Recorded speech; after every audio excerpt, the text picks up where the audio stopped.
Hello, and welcome to the History of Rome. Episode 136, Let This Be Our Final Battle. Last week, we left off in March of 317 AD, with Constantine and Licinius renewing their imperial alliance. For Constantine, the settlement was something of a disappointment. After all, he had beaten Licinius twice in battle, but two sunsets and some clever maneuvering on the part of the Eastern Augustus had conspired to deny Constantine outright victory. For Licinius, though, the settlement was a huge relief, a classic case of snatching victory from the jaws of defeat. Well, stalemate from the jaws of defeat anyway. But you know, when you head into the endgame with nothing but a king and two pawns, stalemate and victory look pretty much the same. Licinius's position was far weaker after the settlement than before it, but he was still Augustus, he still ruled the Eastern Empire, minus what he had been forced to cede to Constantine, and perhaps most important of all, he still had his head. As I mentioned last time, following the settlement, Licinius returned to Nicomedia, while Constantine set up shop in Sirmium. Constantine wanted to establish his authority over the newly ceded Middle Empire, yes, but he also wanted to make sure that he was right on top of Licinius, in case the Eastern Augustus ever slipped up. So he made his headquarters along the Danube River. This meant, though, that the always volatile Rhine frontier, where Constantine had spent the majority of his reign thus far, was no longer under close imperial watch. This, as you can imagine, made the local Gallic citizenry nervous and hostile German tribesmen giddy. But both the fear and the giddiness turned out to be misplaced, because everyone was about to discover that the always volatile Rhine frontier was actually still under close imperial watch. Now probably in his late teens, the newly anointed Caesar Crispus was dispatched by his father to govern the western provinces following the settlement of 317. Crispus would set up his capital in Trier, and for the next 5 years would run the government and defend the frontier better than anyone could have reasonably expected. He defeated German tribes in battle in 318, 320, and 322, and in the process demonstrated to everyone that he was every bit his father's son, a brilliant commander and a savvy politician. When father and son visited Rome together in 320, it is reported that the ovation for Crispus was louder than the ovation for Constantine. And while I hope it wasn't something as petty as jealousy that ultimately led to Crispus's tragic demise, it is definitely a possibility. Also a possibility is the fact that Fausta would bear two more sons for Constantine during these years, Constantius II in 317 and Constans in 323. Can the wicked stepmother trope really be too far behind? During the interregnum between the First and Second Civil Wars, Constantine and Licinius continued to drift apart, not just personally, but politically as well. Up until this point, the two emperors had been rivals, yes, but they had more or less pursued the same policies. Round about 320, though, this began to change, and once again, Christianity was at the center of imperial division. Just as Constantine was stepping up his support for the church, Licinius was dialing his back, until finally he abandoned the Edict of Milan and renewed the persecution of Christians in the East. His persecution had none of the bloody overtones of the Great Persecution, but in the early 320s, Licinius began to target church property for confiscation and target church leaders for harassment. Back in 314, his political enemies had been the militant anti-Christians, and so Licinius had ruthlessly enforced the terms of the edict. But now that his rival was no longer Maximinus, and instead a very pro-Christian Constantine, the Eastern Christians, who had once been Licinius's allies, were now suspected of being dangerous fifth columnists. Licinius knew a political threat when he saw it, so he abandoned the edict and went after a group of people he probably rightfully suspected of harboring cross loyalties. But how hard Licinius pressed the renewed persecution is difficult to determine. Because Constantine would specifically cite Licinius's treatment of the Christians as one of his main reasons for going back to war, separating truth from propaganda is a tough assignment. What is a less tough assignment is determining the nature of Constantine's treatment of the Christians in his domain. Because with each passing day, it was becoming more and more apparent which religion was the Western Augustus's favorite religion. As late as 315, when his triumphal arch in Rome was erected, Constantine was still pretty vague about his religious beliefs. The arch only refers to the fact that Constantine was, quote, inspired by the divine, without naming any names. Even more interesting is the fact that nowhere in the depiction of the Battle of the Milvian Bridge, a depiction which explicitly contains carvings of Constantine's various military standards, does the labarum or the Chi-Rho or any other kind of cross appear, which is pretty surprising, given the story we've all been told about how Constantine was ordered to conquer in this sign. But the omission of the Chi-Rho from the arch, curious as it is, also appears to be the last gasp of Constantine the Dissembler. From here on out, we move pretty decisively over to Constantine the Christian, the man who would one day become, literally, a saint. In the period between his victory over Maxentius and his coming victory over Licinius, Constantine's patronage of Christianity became wider and deeper. He sponsored the building or rebuilding of churches, he exempted clergymen from tax obligations, and, signaling the esteem with which he held the church leadership, when they traveled, he allowed them to use the imperial post, an honor that was reserved only for the most important imperial agents. And beyond that, when the bishops of the Western Empire were convening for the Council of Arles, a council which in and of itself points to Constantine's special interest in the church, he paid for all necessary travel expenses. The emperor still maintained his patronage of pagan philosophers and orators, and was happy to let them sing his praises on their own terms. But clearly, this was a man becoming less and less shy about openly promoting Christianity. And, as I said before, when he declared war on Licinius in 324, the defense of Eastern Christians would form the backbone of his rationale. Not that I found any direct link between the two events, but it is interesting to note that not long after Licinius started harassing Christians again, Constantine accidentally stumbled into the Eastern Augustus's territory at the head of a very large army. The official story is that Constantine had been north of the Danube chasing some hostile Sarmatians, and that they decided to flee southeast and cross the river into Thrace. Constantine couldn't very well let them just get away, so he followed, imaginary boundaries between the emperors be damned. Licinius, of course, took deep offense to Constantine's presence and protested, naturally suspecting that the whole thing was a contrived attempt to suck him back into war. If Constantine was looking to provoke something, though, Licinius refused to take the bait, and the Eastern Augustus stopped short of threatening military action. But Constantine was undeterred, and after a few more years passed, he tried the same trick again, at which point Licinius would be unable to ignore Constantine's aggressive disregard for the terms of their settlement. In the spring of 324, Constantine was once again north of the Danube, either campaigning against the Goths or the Sarmatians, depending on your source, and once again they just happened to flee southeast into Licinius's territory. Once again, Constantine pursued, and once again, Licinius got a message saying that his brother emperor was camped out in Thrace at the head of a very large army. This time, Licinius was livid, and basically told Constantine to get out of his territory or else. This heavy-handed threat was all Constantine needed.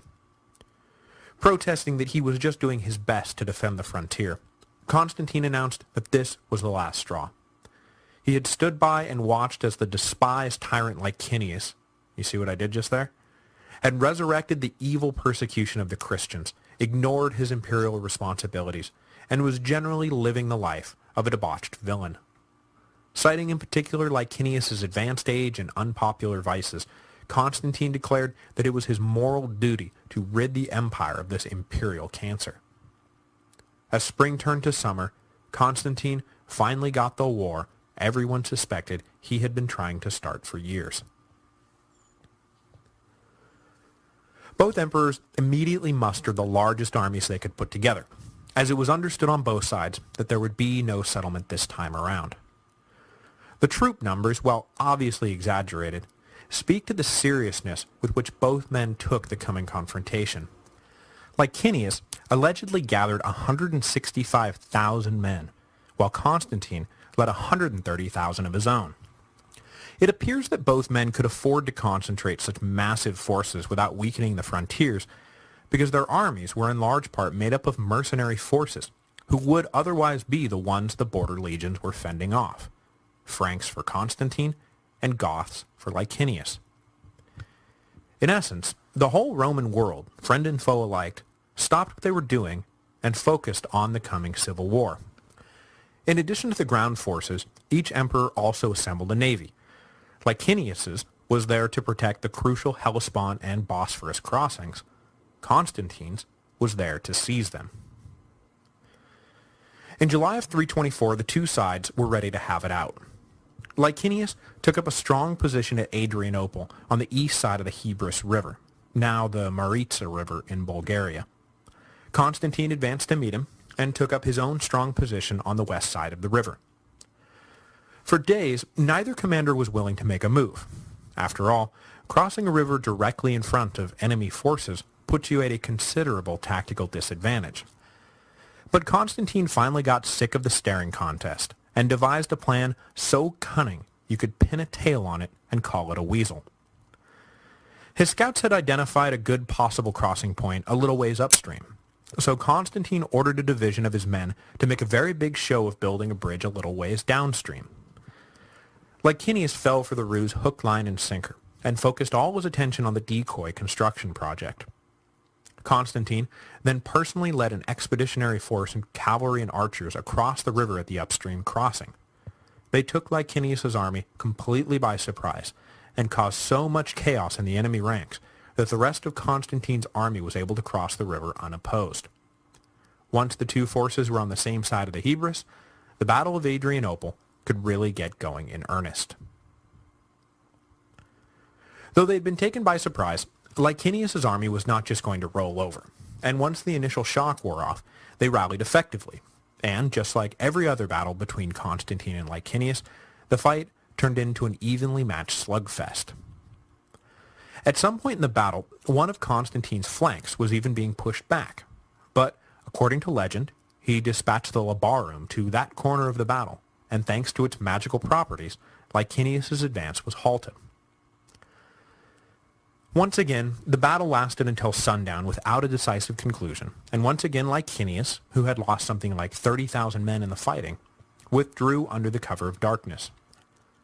When morning came, though, Constantine was not able to immediately pursue his rival because it appears that he had been wounded in the previous day's fighting, though the injury was not serious enough to keep him out of action for long. In contrast to his line of retreat following the Battle of Mardia, this time Licinius headed directly to Byzantium without stopping. Constantine was not going to fall for the same trick twice, so better to just play it safe. Once he got to Byzantium, Licinius followed the same pattern he established following his initial defeat at the Battle of Cibalae, and he appointed a man named Sextus Martinianus to the rank of Caesar. It wasn't exactly the same as appointing Valens Augustus, but it had the same effect. A key subordinate's loyalty was secured, and his army had another leader of imperial standing to help share responsibility for the war. After designating some of his troops to act as Byzantium's defense force, Licinius began ferrying the rest of his men across the Bosphorus with all haste, putting Martinianus in charge of the army on the far side. Licinius was confident that the navy he had posted in the Propontis would prevent Constantine's navy from ever entering the Hellespont, but he was not taking any chances. If Constantine's navy were somehow able to seize control of the narrow strait separating Europe from Asia, the Eastern Augustus knew he would be in big trouble. Better to just cross over to Bithynia now and not worry about getting trapped in Byzantium. And it was a good thing he didn't take chances, because the coming Battle of the Hellespont was not going to go well for Licinius's navy at all. While he was gathering his army in the early summer of 324, Constantine had recalled Crispus from the Rhine frontier and ordered him down to the Greek port of Piraeus to take command of the navy assembled there. It was a good-sized fleet, 80 ships in all, but nowhere near the number Licinius had at his disposal. But Crispus, undeterred, sailed out towards the Hellespont anyway. His orders were to seize all the waterways between the Aegean and the Black Sea. When Licinius received word that Crispus was on the way, he ordered 200 of his ships down to blockade the straits of the Hellespont. The idea, of course, was that this force would overwhelm Crispus's smaller fleet. But in the narrow waters of the Hellespont, the larger numbers actually worked against Licinius's admiral. Crispus was able to deftly maneuver around the larger and more constrained enemy fleet, and he inflicted serious damage before Licinius's navy was able to withdraw north to regroup. In the aftermath of the first naval battle, Crispus was reinforced, possibly by ships sailing around from Ravenna. And when he sailed further into the Hellespont to confront Licinius's navy, he now had something like 200 ships at his disposal. Licinius, desperate to prevent the sea lanes from falling into enemy hands, ordered his full force of around 350 ships to go down and sink the son of Constantine. This time, the two navies met near modern Gallipoli, and by all appearances, it looked like the stage was set for a great naval battle. But just prior to the engagement, a storm kicked up that hit Licinius's fleet particularly hard. The ships that were not run aground were badly damaged, and the crews were so battered that when Crispus advanced, the battle turned out to be little more than a mop-up operation. It is reported that only 4 of Licinius's ships escaped undamaged or uncaptured. The sea now belonged to Constantine. When Licinius found out what had happened, he ordered all the troops in the now indefensible Byzantium to abandon the city and get their butts across the Bosphorus on the double. With Martinianus guarding the coast, Licinius mustered the rest of his remaining troops and tried to figure out what he was going to do next. Constantine, meanwhile, could smell blood in the water and pressed his advantage hard. Using light transports to ferry his men across the Bosphorus, he was able to elude Martinianus and had the bulk of his army across before the new Caesar was able to do anything about it. Licinius then ordered Martinianus to abandon the coast and rendezvous with the rest of the army. Combined, they would make a stand at Chrysopolis, a fortified city a few miles north. But Constantine had guessed their plans, and with all the momentum going with him, he raced north and beat Licinius to the punch. In September of 324, the Eastern Augustus arrived at Chrysopolis, and he found Constantine waiting for him. Here now would be their final battle. Legend has it that at this point, Constantine had gotten so far inside Licinius's head that the Eastern Augustus had become convinced that the Labarum really did have magical properties. He ordered his men to avoid attacking whatever part of Constantine's army carried the standard, and then went even further, ordering his men to not even look at the magical talisman. One gets the feeling that Licinius was, at this point, already beaten. But that being said, the Battle of Chrysopolis was not at all a foregone conclusion. Both emperors were still excellent generals, commanding huge veteran forces. But as happened every time Constantine and Licinius met in the field of battle, eventually the tide turned against the Eastern Augustus. Constantine had not even bothered with clever tactics, and instead went straight for the jugular, ordering a full frontal assault that decisively broke Licinius's line. But Licinius, and oh man, are you as sick of hearing this as I am of saying it, once again managed to slip away, this time with a force of about 30,000 men. He drove headlong for Nicomedia and holed up inside the city, but when Constantine arrived shortly thereafter, it appears that the fight had finally gone out of the Eastern Augustus. Using Constantia as a go-between, the two emperors came to terms. Licinius and Martinianus were to surrender peacefully, and Constantine, giving in to his sister's begging, agreed to let them live. But that was the only concession he was going to make. The empire was now Constantine's and Constantine's alone. For the first time in more than 40 years, Rome was ruled by a single man. The nasty little epilogue to this story which I'll deal with now so we can get it out of the way, is that despite the solemn oath that he swore, it does not look like Constantine had any interest in letting his defeated rivals live. Initially, it appeared that everything was above board, as Licinius was taken to Thessalonica and Martinianus to Cappadocia, where they were both supposed to live out the rest of their days under something like house arrest. But after about a year, Constantine would decide that no one would really care anymore what happened to his beaten rivals, and so he ordered the execution of both. At least, that's what everyone assumed he did. They died under suspicious circumstances, and rumors later swirled that Licinius had been involving himself in a plot to overthrow Constantine, which, frankly, sounds an awful lot like the accusation that Maximian was involved in a plot to overthrow Constantine. And so most modern scholars believe that Constantine simply could not afford to let them live, and so, oath or no oath, he did not let them live. Licinius was about 60 years old and had managed to survive as emperor for a very turbulent 16 years. Constantine also appears at this point to have ordered the execution of his nephew Licinius the Younger, now maybe 13 years old. We can't have rival dynasties lying around now, can we? Constantine's sister Constantia was of course horrified, but it was just business, nothing personal. When Licinius died, the era of the Tetrarchy died with him. Diocletian had done his best to establish a system that would end once and for all the persistent civil wars that had racked the empire in the 3rd century, and instead he inadvertently had drawn up what amounted to a giant civil war tournament bracket. In the championship game, Constantine finally had emerged victorious. Next time, we will get into the ramifications of his victory. What would Constantine do now that he was the undisputed ruler of the empire? It is a question that will have to wait 2 weeks, though, because, as many of you know, the History of Rome tours begin next Friday, and thus I will have no time to work on new episodes for a while. But, fear not, knowing full well that I would be taking this time off, I've been working double time lately, and have managed to get the next 3 episodes written and recorded and ready to go. So in the interest of not just cutting you off for the next 6 weeks, my plan is to remotely post an episode every other week while I'm gone. So that means that there will be a new release on May 15, May 29, and June 12, after which we will resume a normal schedule.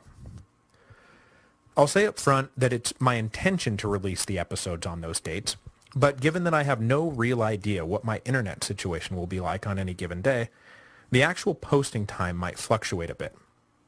But rest assured, the episodes are done, ready for your listening pleasure, and I will get them to you in a timely manner. So, live and in-person me will see you in about 6 weeks. Please be nice to pre-recorded me until I get back.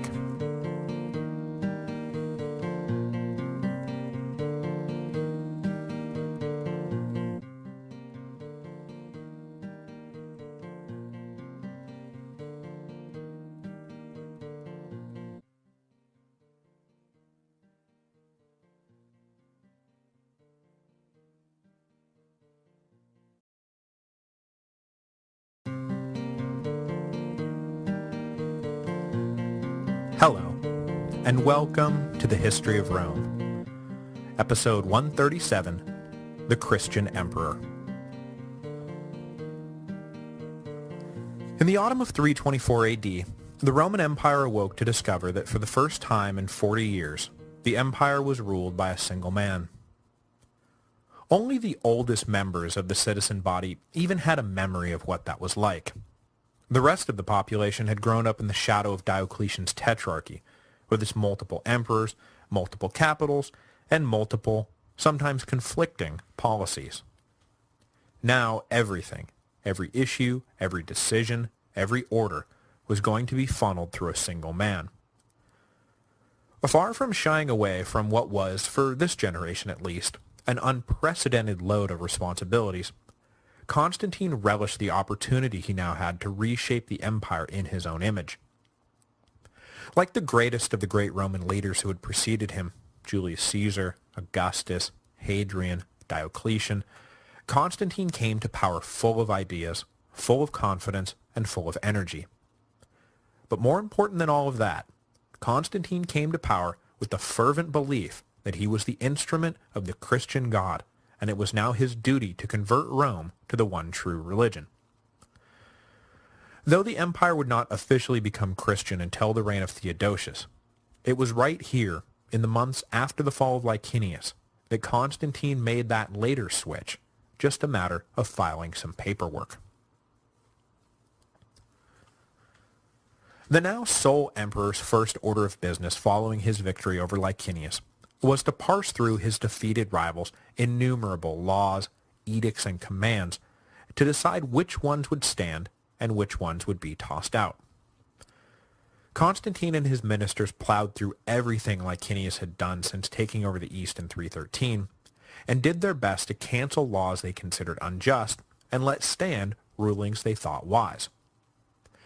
This was mostly done on a case-by-case basis, but there was one big area where Constantine uniformly rejected Licinius's policy: the status of Christianity. Just so he would not be misunderstood, Constantine wrote an open letter to the people of the eastern provinces, announcing what his policy towards the Christians was going to be. With no one around to challenge him, Constantine could finally stop mincing words, and he announced that not only was Christianity the one true religion, but that, as an institution, the church was going to have the full backing of the imperial government. Right away, it became clear that the emperor was not kidding around. When Constantine and Licinius were first enforcing the Edict of Milan and making sure that church property was returned to its rightful owners, it became standard procedure to compensate families who had come into possession of the seized land or goods. This was a practical measure designed to keep everyone happy. The Christians got their stuff back, and men who had bought the property got a refund. A decent deal all around. But in his letter to the East, Constantine simply announced that, as he was a benevolent man, he would generously pardon any man who he found to be in possession of church property. Pardon. Not compensate. Pardon. As if purchasing some bit of land legally at auction could now be considered a crime. He's kidding about this, right? The revolution only went on from there. In a stark rejection of nearly 3 centuries of imperial policy, Constantine gave the Christians pride of place, and it was suddenly the pagans who found themselves merely tolerated, pagans who found themselves barred from holding public office, and pagans who found their religious practices banned outright. That last bit was the most radical shift of all. Constantine, at the stroke of a pen, turned his back on God knows how many millennia of tradition, and henceforth forbade divination and sacrifice to the gods. I don't think I have to tell you how big of a deal that was. It is worth noting here, however, that Constantine, despite this radical shift in religious policy, was still a practical man. For the moment, all of this only applied to the East. Though I have no doubt that if he thought he could have done it, he would have buried the old Roman pantheon right then and there. But I think the emperor knew that there were only so many fronts upon which he could fight a war, and stirring up a hornet's nest in the very conservative Senate of Rome right at that moment probably would have done more harm than good. So rather than banning the old Roman cults, the emperor simply quit funding them, choosing instead to underwrite an empire-wide campaign of church building. As the temples of the Eternal City fell into disrepair, magnificent churches sprang up all over the place. Eventually, this building program produced the original St. Peter's, constructed on the supposed site where Peter was crucified in Rome. When the letter to the eastern provinces was published, the negative reaction was immediate, but Constantine refused to back down. He wrote a scathing rebuke of the false and demonic practices of his pagan subjects, and how Christianity, being the only true religion, must become the universal religion of the empire. In attempting to convert a majority pagan population to the minority Christian position, it may seem as if Constantine was fighting an impossible battle. But more than anything else in the Roman world, victory in battle was still the great legitimizer. Were his victories not proof enough that the old gods were a lie, and that the Christian God was the only true God. Constantine's unbroken run of battlefield success was a major argument in his favor. And now that he defined the rules of the game, the citizens of the empire slowly began to fall into line. Ambitious men who wanted to climb the ladder began converting to Christianity. Soldiers who wanted special privileges began converting to Christianity. And average citizens who just didn't want to run afoul of imperial agents began converting to Christianity. Through sheer force of will, Constantine was converting the Roman Empire to Christianity. But of course, right at this moment, just as Constantine was preparing to supplant the traditional cults with the one true religion, the adherents of that one true religion were locked in a mortal death struggle with themselves that threatened to undermine everything Constantine was trying to accomplish.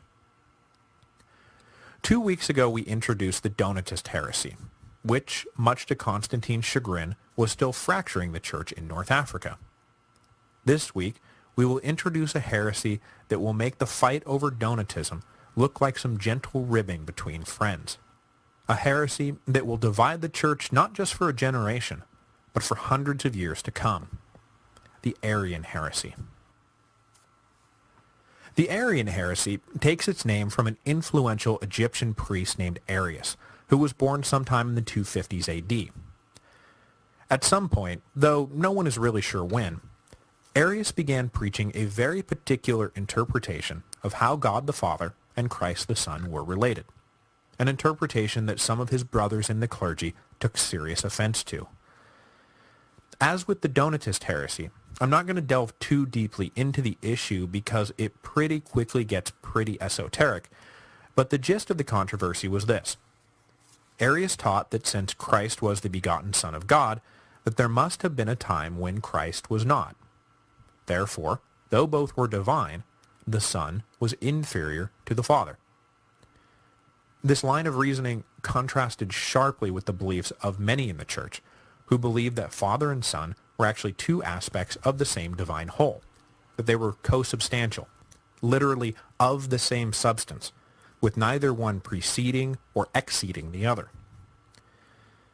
Alexander, the conveniently named Bishop of Alexandria, was initially hesitant to make a big deal out of Arius's beliefs, but it soon became clear that this seemingly minor point of philosophic disagreement was dividing the church in two.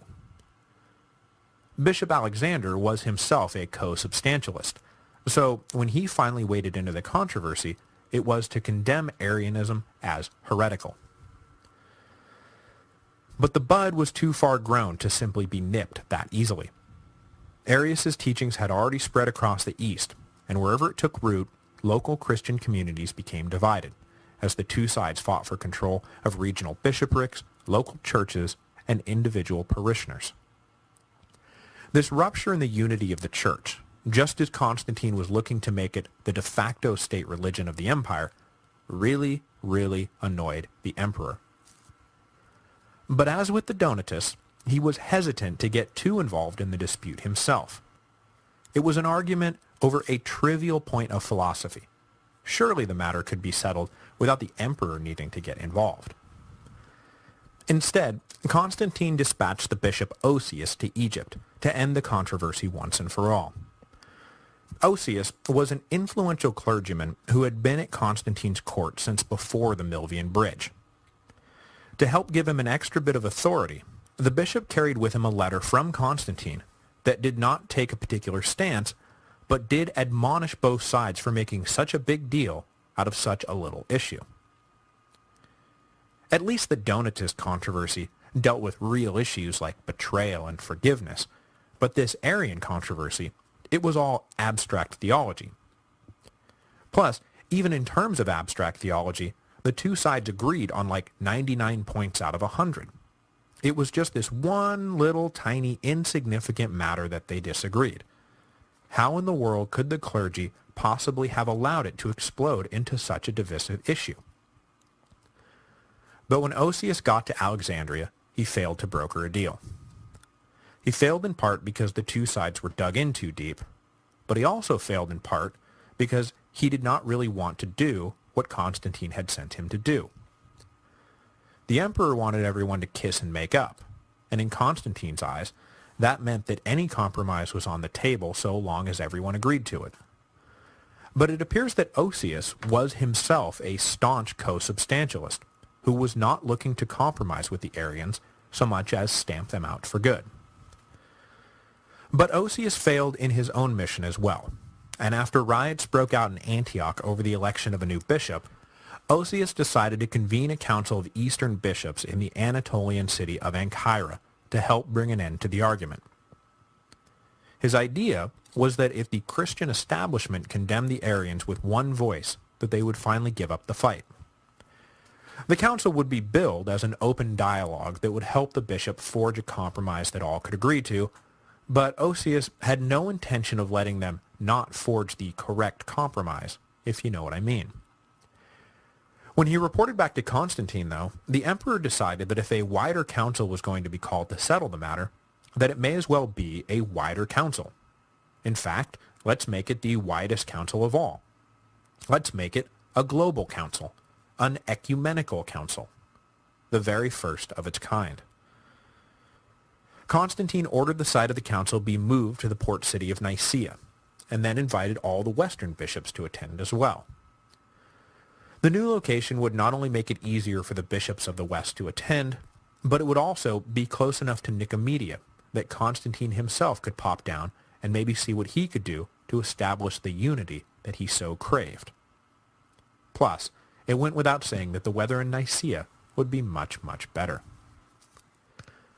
Though all 1,800 or so bishops in the empire were invited to the council, only around 300 were able to attend the opening of what would in time be called the Council of Nicaea in May of 325.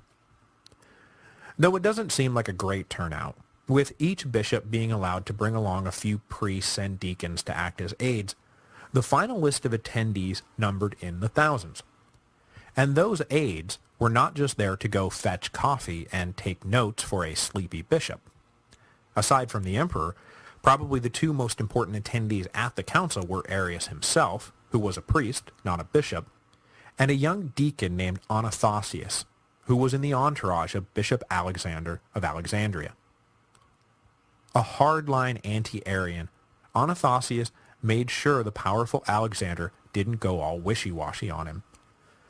Shortly after the council, the charismatic theologian would succeed Alexander to the bishopric of Alexandria and become a hugely polarizing force within the church. Constantine, as you can imagine, was not the president of Anathasius's fan club. Though the catalyst for the council was the Arian controversy, with so many bishops convening in one place, the church leadership, at the prodding of Constantine, took the opportunity to rule on a whole host of internal disagreements, including when Easter ought to be properly celebrated, what the final status of those who had lapsed during the persecutions ought to be, and what to do about the Melatians, a sect in the East who were seconding the rigorous stance of the Donatists. What Constantine wanted was for the Council of Nicaea to settle all schisms within the church. As I've noted previously, the emperor was not so much interested in which side was right or which interpretation was best, so long as in the end everyone agreed. What record we have of Constantine's role in the deliberations of the council show him repeatedly acting the part of peacemaker, reminding the bishops over and over again that their agreements far outnumbered their disagreements, and that the continued unity of Christianity was of paramount importance. I don't really want to get bogged down in everything the council dealt with, but I do want to settle the Arian question, as it was the main reason everyone was there to begin with. The majority of the bishops in attendance, like the emperor himself, had no strong position on the issue, and were open to any formulation of the father and son's relationship that would resolve the crisis. The opponents of Arianism, led by Osius and Alexander, exploited this fact to the hilt. They had agreed beforehand to frame the debate using particular wording that described the Father and the Son as being of the same substance, which they knew would be unacceptable to Arius and his followers. The debate that unfolded over the course of the next month was a bitter one, and at one point Arius was even struck in the face by a rival clergyman. Dismayed at the degree of vitriol on display, a group of bishops put forward a compromise creed that described the Father and Son as being of similar substance, but it was rejected by the hardliners in both camps. More as a result of backroom politicking than persuasive public oratory, the anti-Arians started to flip the delegates one by one, until eventually the same substance formulation was accepted by a majority of the council.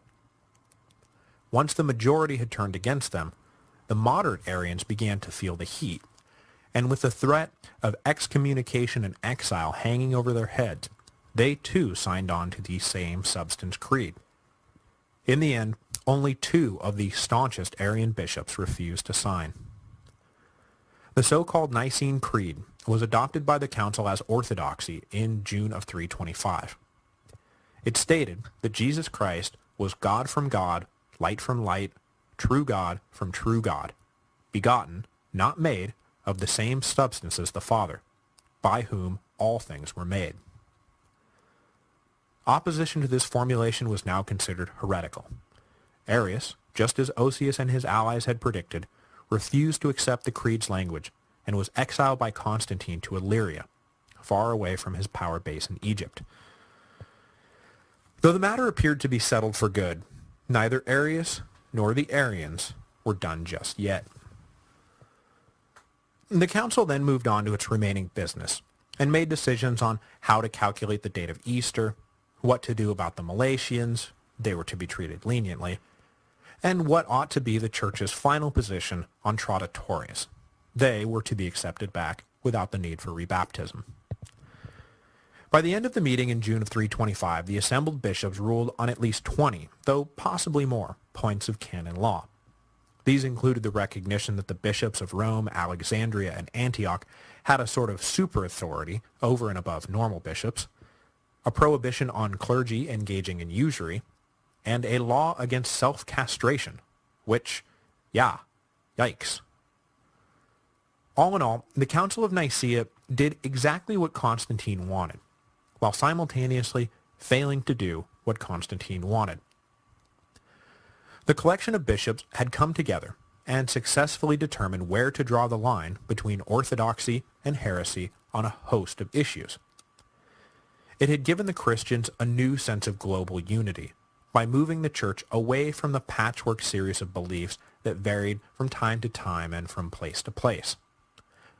But if he was hoping the establishment of this new orthodoxy was going to actually end the arguments between the Christians, that men declared heretical were just going to lay down their beliefs and give up the fight, then Constantine was in for a rude awakening.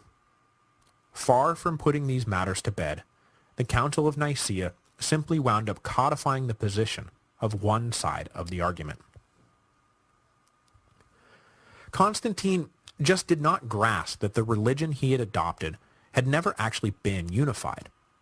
It had appeared to be one monolithic force when it was set against the dominant Greco-Roman culture, but once you actually got into it, it turned out that Christian belief was almost as varied as pagan belief. The Council of Nicaea was not going to stop Arius from preaching what he believed to be true. It was not just a matter of life and death for him, but a matter of eternal salvation.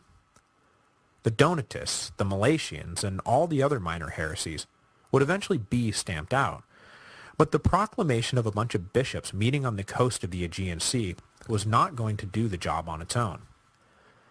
But as the council wrapped up, Constantine had a pretty good feeling about things, and believed that his vision of one emperor ruling one empire and one church serving one God was close at hand. Next time, we will delve into more worldly matters and discuss what Constantine was up to when he wasn't promoting and defending Christianity. There were, after all, still wars to be fought and a government to run, so it's not like Constantine could just hole up in church councils all the time and debate the finer points of theology. Plus, there was a certain city that needed building.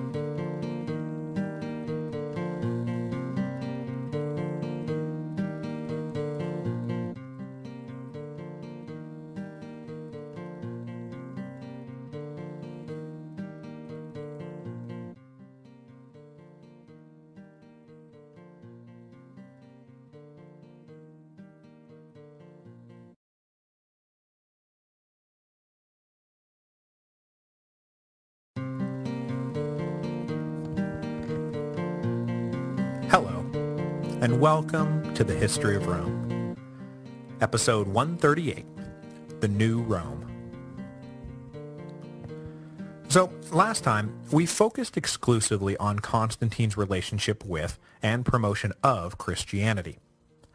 Obviously, the emperor's push to convert the empire was a hugely important step in the development of the Western world, but it was by no means the only thing he was up to in the years after he became sole ruler of the Roman Empire. There were still wars to be fought, a government to be run, and oh yeah, a whole new Rome to build. So today, I want to dive into all the not overtly Christian aspects of Constantine's reign. I say not overtly Christian because the emperor's religion was so tangled up in everything that he did that you can't just separate it out and say, this stuff has to do with Christianity, and this stuff doesn't.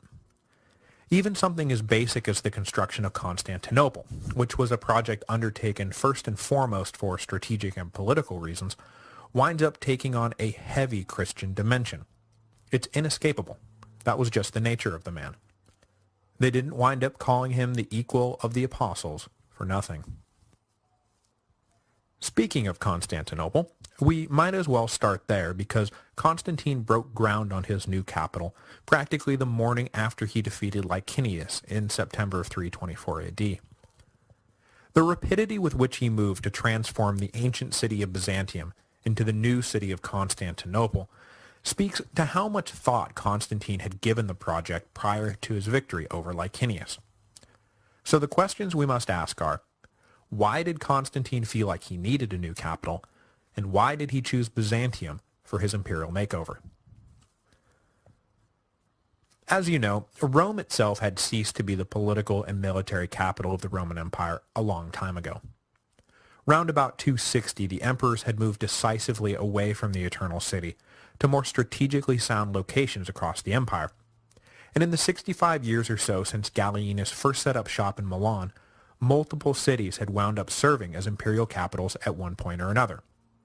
Trier along the Rhine, Milan in Italy, Sirmium along the Danube, Nicomedia at the crossroads between Europe and Asia, and Antioch in the Far East. But as Constantine surveyed the military and political situation of the empire following his victory at Chrysopolis, no one of these cities really satisfied his vision for what a true imperial capital should be. They all had their merits as regional capitals, but if it was really going to be one emperor ruling one empire, then one capital was called for. Constantine needed a city that was centrally located, easily defensible, situated on the sea with a good harbor, and had easy access to the Danube frontier, which everyone understood to be the most volatile in the empire. Of the existing capitals, Nicomedia was the most obvious candidate to become Constantine's headquarters, and by that point it was already recognized as being one of the preeminent cities of the empire. But the emperor didn't really like that it was located on the east side of the Bosphorus, and while he found the city's defenses adequate, Nicomedia did not necessarily scream, "I am immune to siege." But over the course of his two wars with Licinius, Constantine had become aware of a city that, if upgraded properly, would fit all his conditions for a great capital, Byzantium. Located right on the west bank of the southern entrance of the Bosphorus, Byzantium had a fabulous natural harbor, which meant supply and trade would be no problem.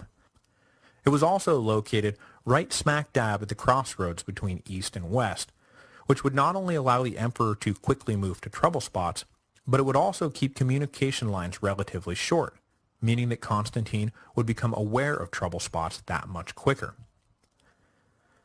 But the coup de grace was that the ancient Greek city was surrounded on three sides by water. This meant that a hostile land army could approach from one direction and one direction only. And if you were to, say, build a massive wall covering that flank, the city would be impregnable. And while the hostile army banged their heads against that wall, the residents of the city could sit tight and enjoy the benefits of infinite resupply by sea. Constantine looked at Byzantium, and it screamed to him, "I am immune to siege." As with everything else he did, though, there was a religious rationale for building a new capital to go along with the obvious military and political rationales. By basically building a brand new city from the ground up, Constantine ensured that he would not have to deal with any pushback from entrenched religious interests when he revealed the fact that his new capital was going to be an exclusively Christian capital. The major cities of the empire, by virtue of being the major cities of the empire, hosted all of the most important cults and temples of the empire. Byzantium, being a relatively minor city up until this point, was not saddled with that kind of pagan baggage. Though the story would not take root for at least a generation, it was widely believed in the Byzantine age that the Christian character of the city was set from the start, and that it was an archangel, visible only to Constantine, who told the emperor where to set the boundaries of the new city. In November of 324, and just a month after his victory over Licinius, Constantine made the short trip from Nicomedia to Byzantium and began eagerly marking up the layout, possibly with the help of an invisible archangel, for what he grandly declared would be the Alterna Roma, the new or second Rome. The name Constantinople, which meant literally the city of Constantine, was at first only an informal nickname for the emperor's pet project, but within a few years the unofficial name stuck, and it would remain stuck for more than 1,000 years. Constantine planned for the city to be the greatest in the empire, and laid the boundaries and the grid lines accordingly. But Byzantium by no means became Constantinople overnight. At this point in history, Rome was a city of maybe 1 million people. The other big cities of the empire, Alexandria and Antioch and Nicomedia, were filled with populations in the hundreds of thousands. When Constantine began to transform Byzantium, though, it was a city of tens of thousands. In other words, it had a lot of growing up to do if it was really going to compete with the big boys. In a way, the early days of the new Rome parallel the early days of the old Rome. You'll recall from way back in episode 2 that the first generation of Romans were a motley bunch. In an effort to populate his city quickly, Romulus had thrown the doors open to anyone who happened by. Beggars, thieves, malcontents, exiles, basically the cast-offs of civilized society. As Byzantium transformed into Constantinople, this new Rome followed a similar pattern. The emperor put out the word that he was looking for men and women and families to come fill up his new capital. But the respectable citizens of the empire were respectable because they had a good thing going right where they were. So the citizens who initially heeded Constantine's call were the struggling, the failed, and the disliked from across the empire who were desperate for a fresh start. This group was augmented by the greedy, the ambitious, and the ruthless, who saw in Constantine's city an opportunity to get in on the ground floor of something really big and make a killing in the process. I think it's safe to say that you would not want to invite Constantinople's first generation of citizens to dinner. As we saw last time, after initiating the process of transforming Byzantium into Constantinople, a process that would take just 6 years, Constantine turned his attention most especially to establishing unity within the Christian Church. When the Council of Nicaea wrapped up its business, though, he invited the bishops up to Nicomedia to help him inaugurate his 20th year on the throne, backdating his rule to the death of his father, of course. Antoninus Pius had been the last emperor to serve for more than 20 years, and at just 53 years old and with his health never an issue, Constantine looked poised to set a new standard for longevity. Though in the end he will only be sole ruler for about 12 years, when Constantine died in 337, his 31-year tenure in the purple will rank him second only to the divine Augustus on the all-time list. And speaking of Augustus, after celebrating his anniversary, Constantine made his way over to Aquileia in the spring of 326, and it was here that he decided to follow in the footsteps of that first and greatest of Roman emperors. Unfortunately, the footsteps he decided to follow were the ones that contemporaries and historians alike agree were the biggest missteps of Augustus's career. First up, you remember the ill-fated and overly cruel Lex Julia that sought to legislate sexual morality and failed miserably? Yeah, we're back to that. Second up, You remember how Augustus lashed out at wayward members of his family by exiling them? Well, Constantine is about to outdo the emperor in cold-hearted brutality, because where Augustus merely exiled members of his family, Constantine is about to kill them dead. Constantine's morality laws followed the Augustan precedent in that they established an idealized model of family life and then rigidly demanded adherence to the model, with draconian punishments doled out to the wayward. The only difference, really, was that Constantine's laws came down particularly hard on women, especially on the issue of premarital virginity, and were rationalized with appeals to Christian scripture, rather than appeals to traditional Roman virtue. As with the Augustan attempt to scare everyone straight, though, Constantine's morality laws wound up inflicting punishments on a few unfortunate souls far in excess of their crimes, pouring molten lead down the throat of a servant who aids a couple in eloping? Really? While ultimately having very little impact on how people actually live their lives. It was while he was in Italy in 326 that Constantine then took his second cue from Augustus, and, deciding to do the old boy one better, wound up committing one of the more heinous crimes you can possibly commit. He ordered his eldest son Crispus seized and executed. No one knows exactly why Constantine suddenly turned on his son. That is, what specifically Crispus was supposed to have done, but there is near universal agreement that the emperor's wife Fausta was behind it all. Some people claim Fausta attempted to seduce Crispus and was rejected. Others claim Crispus raped his stepmother in a fit of passion, though this accusation can almost certainly be dismissed, while others simply roll with the old familiar tale of a stepmother looking to get rid of a stepson so that her own children can ascend to the throne. Whatever the reason, she allegedly framed or set up Crispus. The frame-up or set-up job was effective, and the emperor, convinced of something, ordered his boy executed.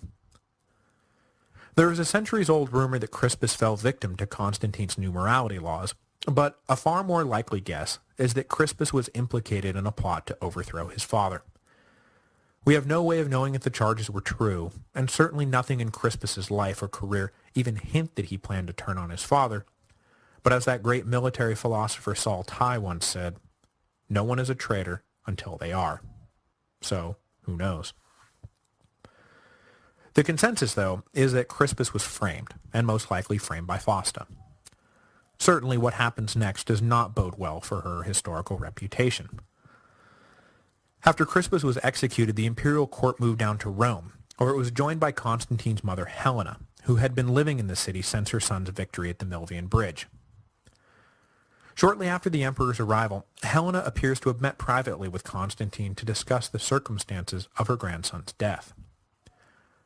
We don't know exactly what proof she presented to Constantine, but it apparently convinced him that his lovely wife had just tricked him into murdering his own son, because straight away he had Fausta seized and put under guard. Then, torn by an understandable mix of grief and rage, he decided that an eye for an eye was the best way to go. The most commonly told version of the story is that he had his wife put in a steam room, the doors were locked, and the heat was cranked up to 11. The empress suffocated in the unbearable heat. Just like that, the emperor's son and wife were both dead, and both were dead at the emperor's hand. Even in the far more permissive ancient world, these were serious crimes that would haunt Constantine for the rest of his life.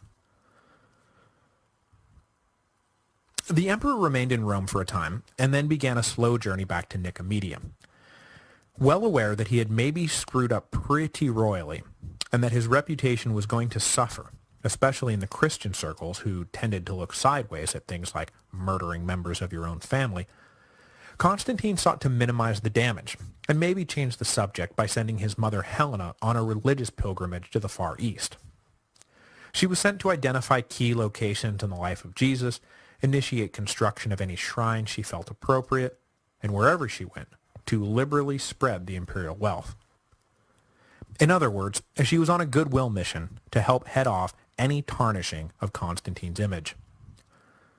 The mission succeeded beyond the emperor's wildest expectations, and his mother's tour of the East which, among other things, officially determined the site of both Jesus' birth and his death, built a number of important churches that stand to this day, and then came home with pieces of the true cross, inspired thousands and then millions to follow in her footsteps and make a pilgrimage to what was now starting to be known as the Holy Land. Like her son, she is not known as Saint Helena for nothing. With the heat from this double murder partially deflected, Constantine was able to get back to the business of being emperor without suffering too much for his crime. The questions I want to spend the rest of this episode on then are, aside from his promotion of Christianity, what kind of emperor was Constantine, and what role did he play in the evolution of the empire? In general, the answer is that he was, in almost every way, the ideological heir of the old senior Augustus Diocletian. There were differences, of course, the biggest being that Constantine had no truck with the division of imperial labor, but other than that, we see him continuing Diocletian's policies, and refining Diocletian's policies, and extending Diocletian's policies, but only rarely do we see him turning away from Diocletian's policies. Despite the failure of the Tetrarchy, in the end, most of what Diocletian put in place wound up defining the next few centuries of the empire's evolution. Even Constantine, radical, visionary Constantine, appears to have seen no reason to fundamentally change much of anything at all.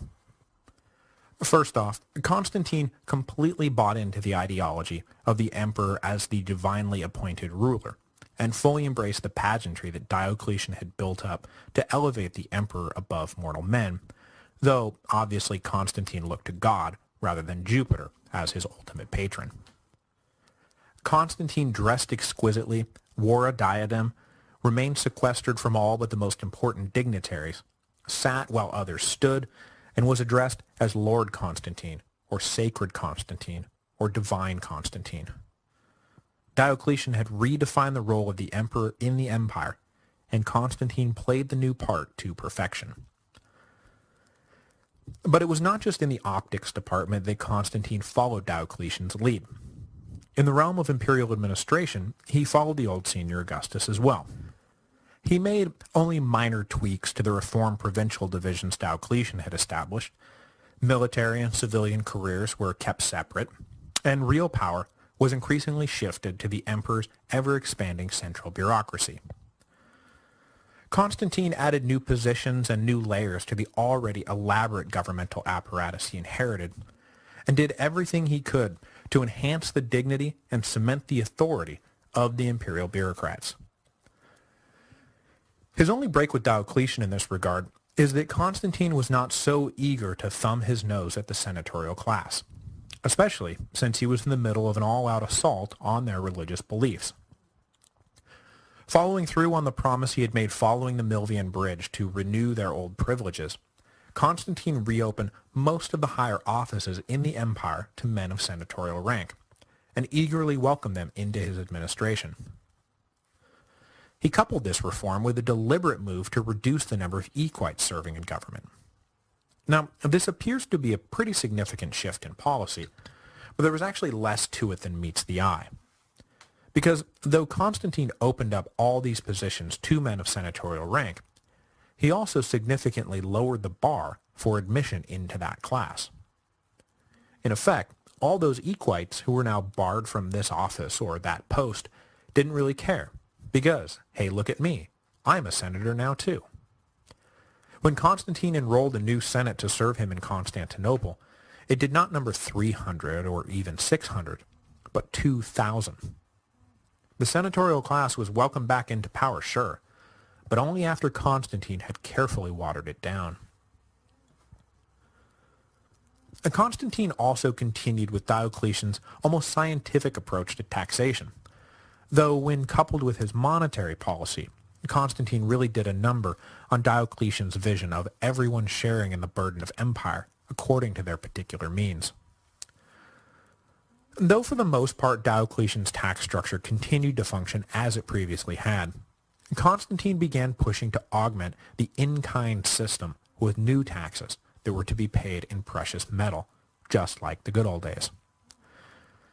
The political and economic systems of the empire had stabilized considerably since Diocletian had initiated his tax reforms, and Constantine felt like it was time for his subjects to start paying in cash again.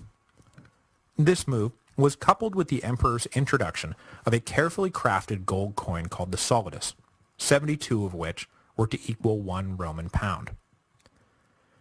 Though no one knew it at the time, the soundness of the solidus would become legendary, as its weight and purity would be maintained for the next 700 years at least, forming the basis of the Byzantine economy and almost single-handedly helping to keep the West from falling into a strictly barter economy following the fall of the empire.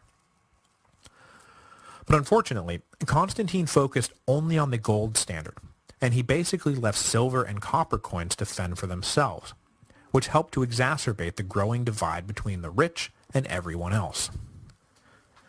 Those rich enough to deal in gold found that their wealth and power was now shielded from the ravages of runaway inflation, while those further down the ladder, in particular the middle-class merchants, once again saw their lives and livelihoods threatened by an unstable economy. The most pernicious aspect of Constantine's new gold and silver tax, which was directed primarily at the commerce of the merchant class, was that it was only assessed once every 4 years. That is, the collectors would come around and demand a lump sum of what you owed to cover the next 4 annual budgets. You can imagine how much stress this would cause us today, and we have automatic withholding. For a population also dealing with runaway inflation, the new tax was a disaster. What money they had was virtually worthless, and nowhere near enough to cover the patently absurd demands that were now being laid down from on high. So every 4 years, the citizens of the empire would have a collective panic attack as they tried to figure out how in the hell they were going to pay the tax collectors. And of course, since the tax collectors themselves were on the hook if they did not meet their quota for revenue, well, let's just say that exceptions were never made, and eventually Constantine had to step in and publish edicts banning the more sadistic forms of torture. It was not at all uncommon during this quadrennial nightmare for children to be sold into slavery to pay tax debts, or for households to simply give up and become indentured servants to wealthy landowners when they were unable to pay. Constantine was not indifferent to the problems of his new tax system, and over the years he did his best to make sure tax obligations lined up with the citizens' actual ability to pay. But the long and short of it was that he needed the money, and sometimes you can't make an omelet without breaking a few eggs. So what was the omelet Constantine was trying to make? That is, why did he need all of that money? The emperor, of course, had an army to pay for and frontiers to defend, which we'll talk about more next time. He also had a bureaucracy to pay for and a government to run. He also had initiated an empire-wide building program that was unprecedented in its size and scope, at least in the context of its time. And that building program, though dominated by church construction, St. Peter's, for example, was a hugely expensive undertaking. Constantine did not ignore the secular infrastructure, and he did his best to help cash-strapped municipalities keep their public buildings from falling into disrepair. And of course, there was the city he was building on the Bosphorus, which was officially inaugurated in May of 330 AD, but which remained a persistent drain on the treasury as the emperor got his city up and running. All of this added up to a very large number on the bottom line, and it is actually much to Constantine's credit that he was at least mindful of the fact that at the end of the day, the credits and debits ought to line up. Tax and spend might be bad, but tax cut and spend is even worse. Plus, while Constantine could never be accused of being frugal, neither could he be accused of being mindlessly extravagant. Everything he did had a point, and for the most part, that which Constantine paid for was well worth the cost. That said, his handling of the economy, and his monetary policy in particular, inflamed problems that would, in time, lead to nothing less than the fall of the Western Empire. For example, one of the most interesting side effects of the commercial tax was that large landowners were able to avoid paying it simply by making their estates as self-sufficient as possible. No trade, no tax. Along with a number of other factors, this increased self-sufficiency allowed the super elites to begin withdrawing from public life altogether, undermining the imperial system and creating little independent fiefdoms that would in time form the backbone of feudal Europe. And that's the problem with these things. Sometimes you don't know what the final cost is going to be. Next time, we will cover the last years of the man history will come to know as Constantine the Great. With his heir apparent Crispus now dead, the aging emperor will have to quickly bring his younger sons up to speed so that the empire would not be left in the hands of novices when he was gone. Pressures in the north will plunge him and the empire back into war, and a crisis in the east will very nearly lead to armed conflict with the Persians. And of course, at the very end, and with no time left for any further sin to stain his soul, Constantine, the first Christian emperor, will finally be baptized.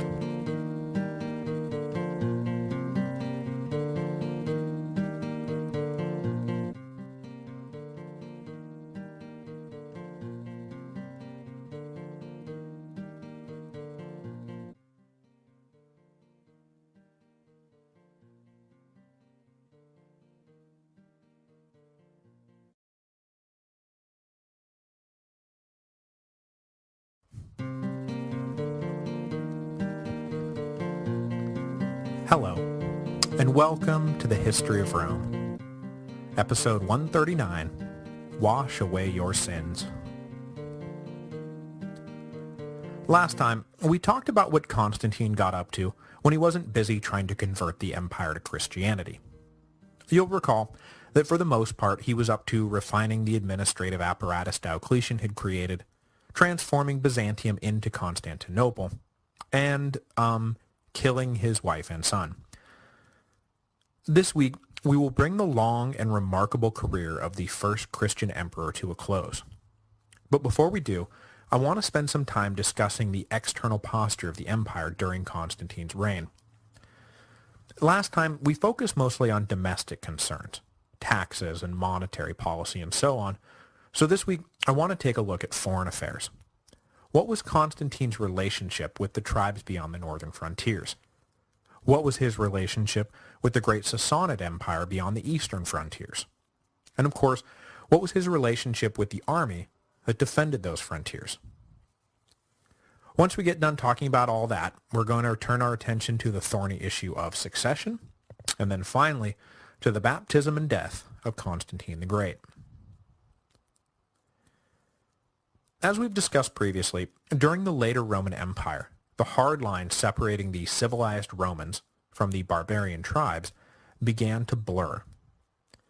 Imperial policy had always hinted at the possible benefits of bringing the Germans into the Roman fold, and round about the reign of Aurelian, that hint became a blunt statement, as willing tribesmen, suitably pacified, started to be deposited in Gaul or Pannonia or Moesia to help fill the empty quarters and provide a buffer between the soft inner empire and the hard northern wilds. These same tribesmen were then recruited into the army, and by virtue of the fact that the legions were a far more merit-based institution in the late empire than it was in the early empire, they began to climb up the chain of command.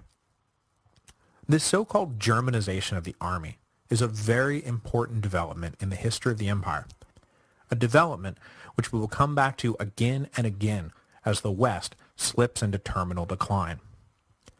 Because any discussion of why the Western Empire fell would be incomplete without a good hard look at the Roman failure to successfully integrate the Germans, the way they had successfully integrated practically every other foreign people they had run up against in the whole long history of the empire.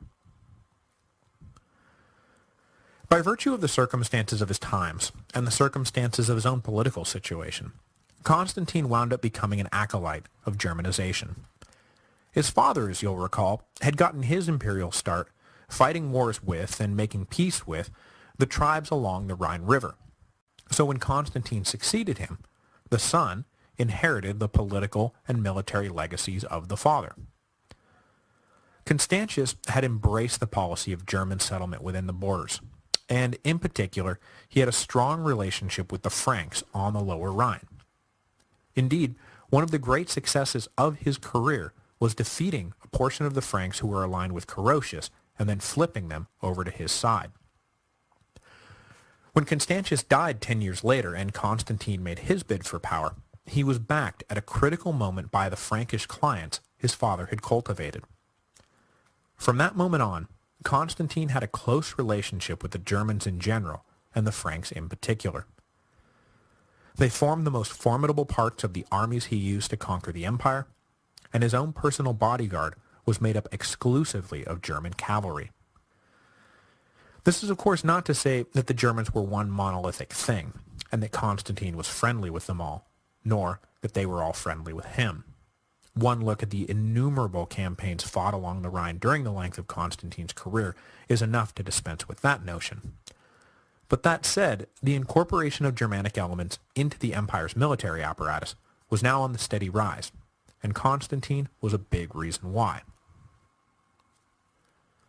Besides his willingness to fight using German soldiers, there was one other change Constantine made to the military structure that wound up having long-term consequences for the empire. You'll recall that back in episode 125, The Best Defense is a Good Defense, I mentioned the difficulty in trying to figure which of the period's military reforms were actually initiated by Diocletian due to the presence of possible anachronisms in the historical record. Specifically, I was talking about the creation of the Limitanii, the frontier militias who would act as a first line of defense until the legions proper could arrive on the scene. Well, we can stop worrying about anachronisms now, because in the reign of Constantine, the existence of the Limitanii is definitely attested to, and those who are loath to attribute the creation of it to Diocletian are hesitant to do so because they believe it was actually Constantine who initiated the change, and that he did so as a way to make up for the fact that he was now deploying the empire's legionary forces much further behind the frontier lines. He is said to have done this in order to create large mobile field armies that would be able to easily reach an invasion point along the border and then overwhelm any hostile forces they found. But these days, there is a large contingent of historians who suspect that Constantine concentrated his forces and garrisoned them in interior cities for domestic political reasons. More than any commander since perhaps Octavian, Constantine's career was dominated by civil war, and it is not unreasonable to assume that his military posture was heavily influenced by that experience. To help him run the vast new army he now had sole control of, an army numbering somewhere between 400 and 600,000 men, Constantine created two new ranks, the Master of the Infantry and, resurrecting the long ago abandoned title of a dictator second in command, the Master of the Horse. As the title suggests, one was supposed to be in control of the empire's foot soldiers, and the other in charge of the empire's cavalry, thus allowing for large-scale coordination without investing either man with sole control over all the forces in a region. But in practice, both of these high-ranking officers wound up commanding elements of the other's administrative sphere. Plus, in time, both of these ranks would become subservient to an overall master of the military, who acted as the commander-in-chief of the whole army, which kind of defeats the whole purpose of the foot-horse distinction. In and of themselves, these new positions are not that interesting, as they simply filled the void left by the Praetorian prefects once their military powers were stripped away. But the role the men who held these offices would play in the final century and a half of the Western Empire is fascinating indeed. Essentially, denied the right to hold political power in their own right, the powerful German officers who served as masters of the military in the 5th century would become the power behind a series of puppet emperors, and eventually, the imperial office itself would be weakened to the point that when it was abolished by Odoacer in 476, it went not with a bang, but a whimper. But we'll get to all of that soon enough. Constantine's reforms to the military worked out pretty well for the emperor at the time, but eventually they became the source of some of the harshest criticisms of his reign. By pulling the stronger, faster, and better trained troops off the frontiers, the feeling was that he was fatally weakening the borderlands and leaving them far more vulnerable than they needed to be. Plus, by dropping huge garrisons in the cities of the interior, those cities were suddenly dealing with the burden of feeding and housing all of these troops. Far from the front lines, the soldiers grew soft, and the citizens became embittered. Morale suffered all around, and that old disconnect between the armed forces and the civilian population was revived with a vengeance. Finally, though there are many ways to look at the issue, Constantine's willingness to populate the legions with soldiers of German descent and augment his armies with German auxiliary forces was seen as a crucial development in the story of how the Western Empire fell. Because, the theory goes, once the Germans wormed their way into the military, the ultimate destruction of the empire became a matter not of if, but of when. But like I say, the reforms worked pretty well at the time. And for the 12 years he was sole emperor, the legions won every single campaign they initiated. And they initiated a lot. Mostly against the Franks and the Alemanni on the Rhine, and the Sarmatians and Goths along the Danube. In fact, after being pushed back by the barbarians during the crisis of the 3rd century, the Romans finally, consistently, found themselves having the upper hand in their dealings with the northern menace. Things went so well that Constantine actually felt comfortable building a permanent bridge across the Rhine, and repairing the bridge that Trajan had once built and Aurelian had torn down that crossed the Danube. There was even a brief period in the early 330s when the Romans reoccupied Lower Dacia. Aware that his execution of Crispus had left him without an experienced heir, Constantine began handing all of these wars off to his younger sons to season them up a bit. None of them were quite old enough to hold down a command of their own, but they were put in nominal charge and told to stick close of the capable generals actually running things and learn everything they could as fast as they could. In 330, Constantine II earned the title Alemannicus, and in 332, at the age of 15, he fought in a successful war against the Goths. Constantius II, meanwhile, was sent to acquaint himself with the eastern provinces, and had there actually been a war with Persia, which we'll get to in a second, he certainly would have found himself right smack dab in the middle of it. Constantine's youngest son, Constans, was still just a child during the latter part of his father's reign, but he was made Caesar in 333, and likely would have followed his older brothers had the emperor lived. The implications of all this began to become clear. Constantine was not favoring one son over any of the others, and it appeared that the emperor expected all three of them to succeed him to power in the spirit, if not the form, of the Tetrarchy. If Constantine's redeployment of the empire's military forces raises eyebrows among scholars, then his succession plan makes them bang their heads against the wall. I don't think in all my research I have read a single good thing about how Constantine chose to leave the imperial house when he died. Had Crispus lived, it is probable that Constantine would have passed the throne directly to his eldest son, who was both a proven leader and eminently capable. But after, murdering him, Constantine was left with a pile of sons and nephews, all of whom were young, all of whom were relatively inexperienced, and none of whom really stood out against the others. So Constantine decided to just leave the empire to the whole lot of them, and let them figure it out for themselves. Constantine II was to receive the western provinces, Constantius II the eastern provinces, Constans, Italy, and Pannonia.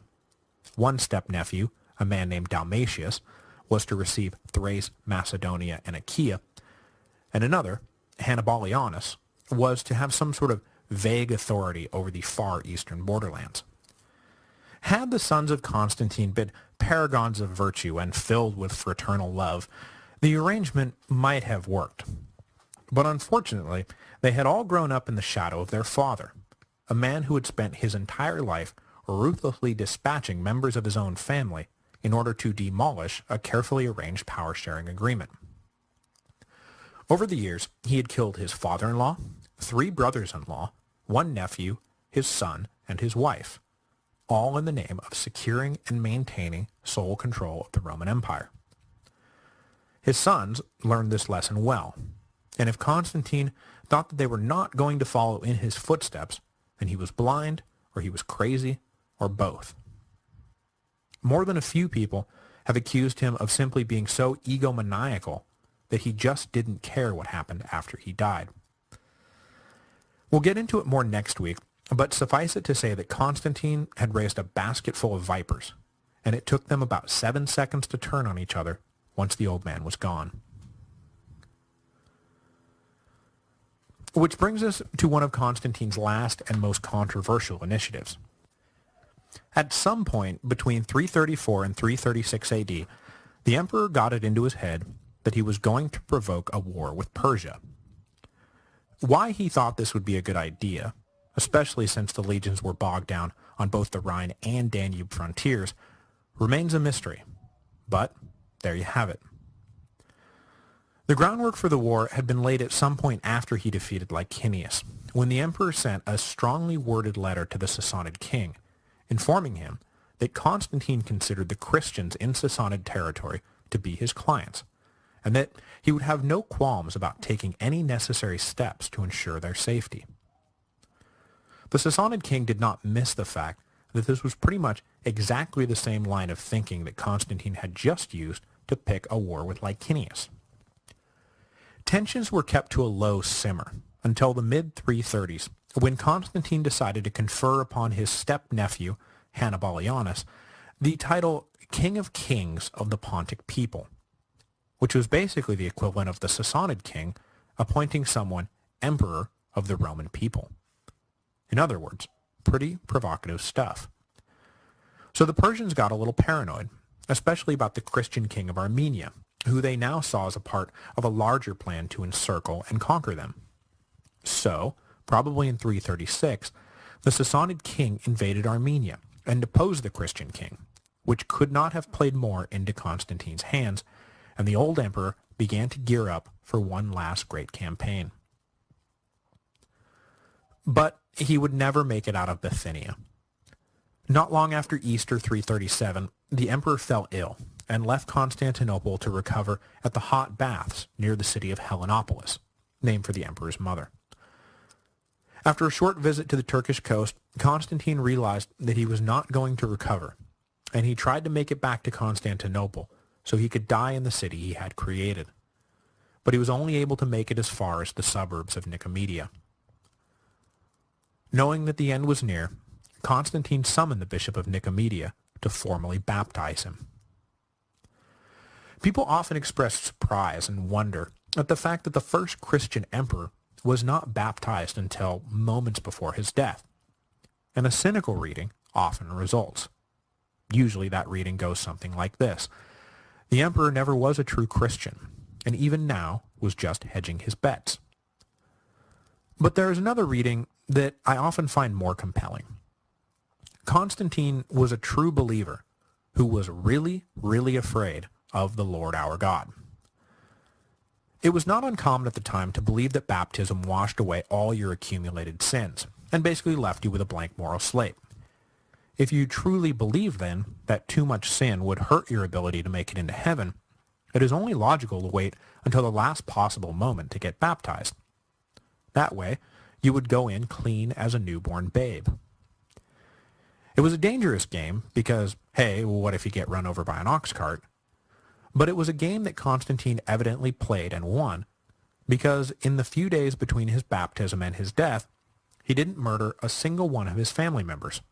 So, pure as a fresh mountain stream, on May the 22nd, 337 AD, Constantine the Great died. He was 65 years old and had been an emperor for almost 31 years. Constantine was a strong political leader, indisputably the greatest general of his age, and a visionary who transformed the religious and cultural life of the empire like no emperor before him. Before he rose to power, Christianity was a religion being hunted down like a criminal, and when he died, Rome was so far down the road to conversion that Julian the Apostate's attempt to turn back the tide simply confirmed how much Constantine had entrenched his new religion. Beyond that epoch-shifting feat, he also built a new capital on the Bosphorus, that quite literally became the most important city in the world for 1,000 years. But these great, truly great achievements were offset by a darker set of legacies. And when the critiques of Constantine's military reforms are coupled with his handling of the Sassanids and his handling of the succession issue, what we are left with is a great emperor with a mixed record. Because one of the major questions we must ask when assessing an imperial career is, did he leave the empire stronger and safer than he found it? In Constantine's case, it is not uncommon to hear scholars and historians say, well, no, he did not. His new gold standard served to stabilize the economy, yes, but only for the upper classes. The rest of the citizen body was left scrambling to keep up in a world of runaway inflation. Mostly they could not keep up, and the roots of medieval feudalism with its serfs and its lords is not too difficult to detect. His inexplicable desire to start up a war with the Sassanids would leave his heirs tied to an unnecessary conflict with the Persians for years that would cost men and resources and at least one emperor that Rome really couldn't spare. And, of course, his ill-conceived dynastic plans all but guaranteed a return to the dark days of civil war. Constantine the Great was a great emperor, and easily one of the most important figures in all of world history. But despite the key role he played in the evolution of the West, we should not forget that he was also a flawed man who was fully capable of making bad choices that his heirs paid for in blood and treasure. Some would even go so far as to trace the fall of the Western Empire right to his doorstep. Gibbon's whole thesis, for example, was that Christianity was a malignant cancer that eventually killed the empire. I wouldn't go that far because nothing Constantine did guaranteed a catastrophe of that magnitude, and some of the things he did, like furthering the Germanization of the army, only turned out to be bad ideas in retrospect because of how his successors handled the issue, not because they were inherently bad ideas. Constantine was a complicated man who lived in and utterly dominated complicated times. Whatever your view of the man, noble Christian saint or reckless theocratic tyrant, he changed the course of world history, and for that reason alone, we will never, ever stop talking about him. Next week, we will stop talking about Constantine. Instead, a live and in-person me will be back to discuss the bloody struggle that erupted between his sons and nephews the minute the emperor was dead. It would take 13 years of strife, backstabbing, and discord before the empire was once again united under a single man, the craftiest and ruthless of all Constantine's heirs, Constantius II.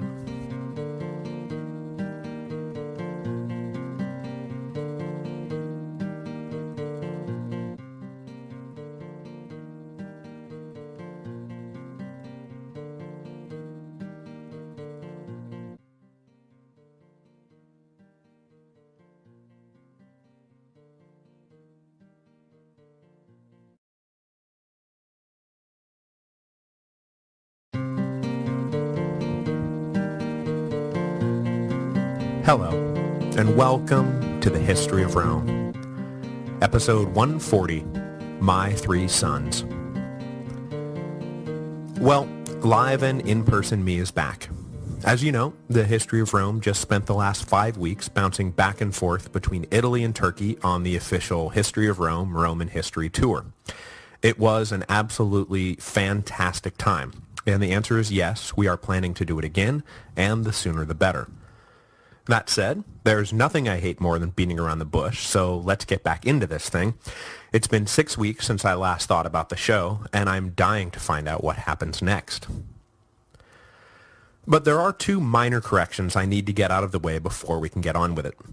First, alert listener Anthony caught me accidentally reversing syllables in episode 137, so the polarizing deacon who later became the polarizing bishop of Alexandria should have been Athanasius, not Onathasius.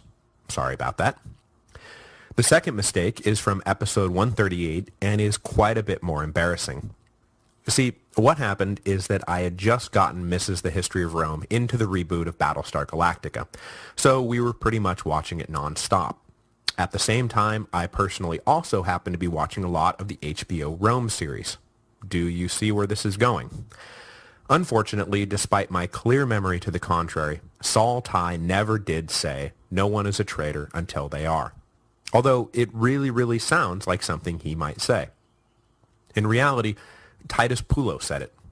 He said it in Rome, Season 2, Episode 8, A Necessary Fiction. Alert listener Nick mentioned in the comment thread that he remembered Pullo saying something just like that, and I immediately knew I had botched the reference. It was an honest mistake in a time of great stress, and I hope that you will all forgive me.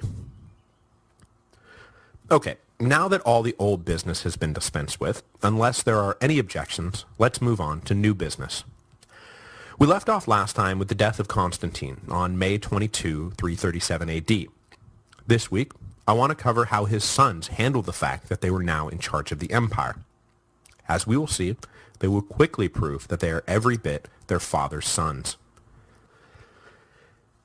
It is difficult to pinpoint exactly where the boys were at the moment of their father's death, but it appears that Constantine II, the eldest of the three at 21 years old, was in the far west, perhaps even as far off as Trier. Constans, the youngest of the three at somewhere between 14 and 17 years old, was likely in Pannonia or northern Italy, while the middle son, 20-year-old Constantius II, was in the far east, readying for a campaign against the Sassanids. Of the three sons, Constantius will prove to be the most cunning, decisive, and ruthless of them all, and this became apparent right from the very beginning. Dropping everything, he rushed back to Constantinople and took it upon himself to immediately oversee the funeral and burial of the dead emperor before either of his brothers could arrive and share in the prestige of presiding over an imperial funeral. Savvy play. And he was just getting warmed up. Now, as we discussed last week, Constantine had laid out a fairly detailed succession scheme that involved splitting up the empire between his three sons and two of his nephews, Dalmatius and Hannibalianus. The latter was to hold some vague authority over the eastern borderlands, while the former was to be granted control of Thrace, Macedonia, and Achaia, which is to say, Dalmatius was to be in charge of Constantinople itself. Scholars have surmised that Constantine was attempting to set up a sort of neutral zone around the capital so that no one of his sons would be able to claim it as their own and thus throw the balance of power out of whack. But boy, was that ever not what happened at all. About 10 minutes after Constantine was laid to rest, Constantius II initiated what has since been dubbed the Massacre of the Princes, which was, yeah, exactly what it sounds like it was, a massacre of princes. To fully appreciate what Constantius II is about to do, we must unfortunately turn for a second to the insanely convoluted Constantinian family tree, which I can assure you is every bit as confusing as the Julio-Claudian family tree. I'll admit that as I parse my way through the twists and turns of Constantine's extended family, I secretly began to thank Constantius II for killing half of them off in May 337, just because of how much it simplifies everything. As with the Julio-Claudians, there were two main branches to the family that were often at subtle odds with each other. On one side, there were the descendants of Constantius and Helena, which is to say Constantine the Great and his children. And on the other were the descendants of Constantius and Maximian's daughter Theodora. Constantius' second marriage eventually produced 3 sons and 3 daughters, giving Constantine a raft of half-brothers and sisters to deal with. You'll no doubt recall that one of these half-sisters, Constantia, was married to Licinius, and another, Anastasia, was married to the ill-fated Bassianus, who Constantine executed on trumped-up treason charges as he was preparing a case for war against Licinius. The third sister, Eutropia, wound up giving birth to a boy named Nepatianus, which is noteworthy for 2 reasons. First, he will show up briefly in 350 AD running a counter-usurpation against Magnentius, and second, that means that he survived the massacre of the princes. despite all the talk about how Constantius Gallus and Julian were the only males from the Theodora side of the family to make it out alive. Probably he is little noted because he was the son of one of Constantine's sisters rather than one of Constantine's brothers, so with patriarchal rules applying, he just isn't considered that relevant.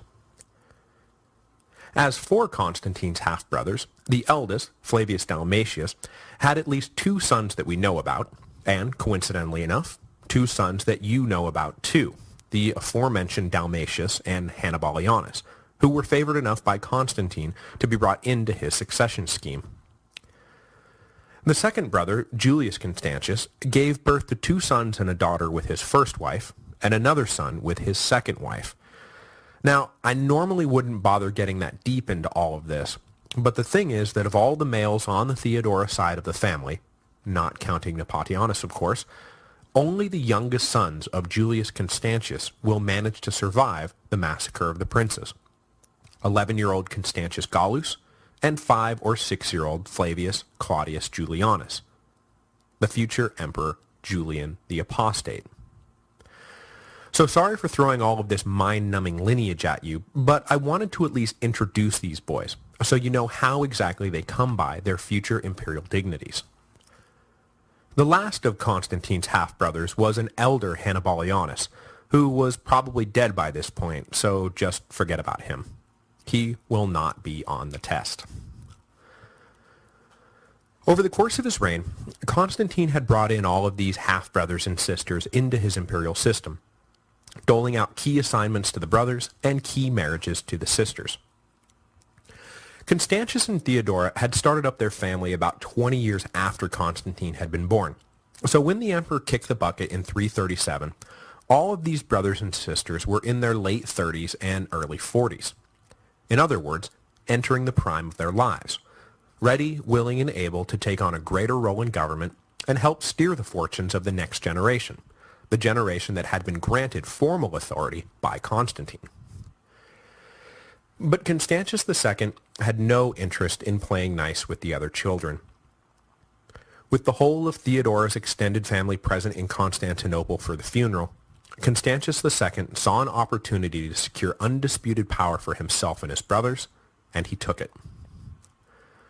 Though the details are sketchy, it appears that over the course of 1 or 2 bloody days, Constantius ordered his uncles and cousins seized and executed. Their alleged crime? Nothing less than the assassination of Constantine the Great. Some contrived evidence was put forth to support the charge, but other than that, there was nothing resembling due process. All in all, 9 men from Theodora's side of the family were killed, and this of course included Dalmatius and Hannibalianus, the young men who were supposed to share power with Constantius and his brothers. As I just said, not counting Nepottianus of course, young Constantius Gallus and Julian were the only ones spared, due entirely to the fact that they were merely children.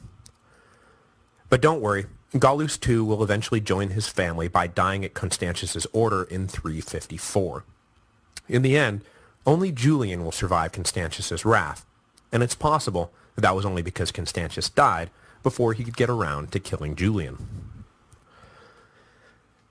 So far as I can tell, Constantine's middle son faced no long-term repercussions for having ordered a purge of his extended family, and the empire simply accepted that that was the way things went sometimes. That, and whoever might be inclined to dissent, just got put on notice that maybe criticizing the new emperor was bad for your health. Before we move off this, though, I should mention that there is another version of all this that depicts Constantius as merely allowing the massacre to happen, rather than ordering it himself. That is, the palace troops detested Theodora's side of the family so much that they were just itching to murder them all, and when Constantine died, Constantius II simply allowed their passions to run wild. But given every other paranoid and ruthless thing he did with his life, I am not at all opposed to laying blame squarely at the young prince's doorstep. It is in perfect keeping with all of Constantius's later tendencies.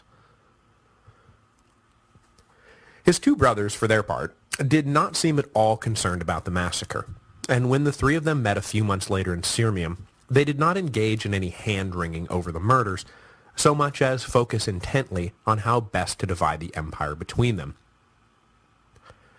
The map they agreed to adhered mostly to their father's boundary lines, with Constantine II receiving the far western provinces of Gaul, Britannia, Hispania, and Mauritania, Constantius holding all of the eastern provinces plus Thrace, which means he gets Constantinople, another savvy play, and Constans holding Italy, Illyria, Macedonia, Achaia, and the Middle African provinces.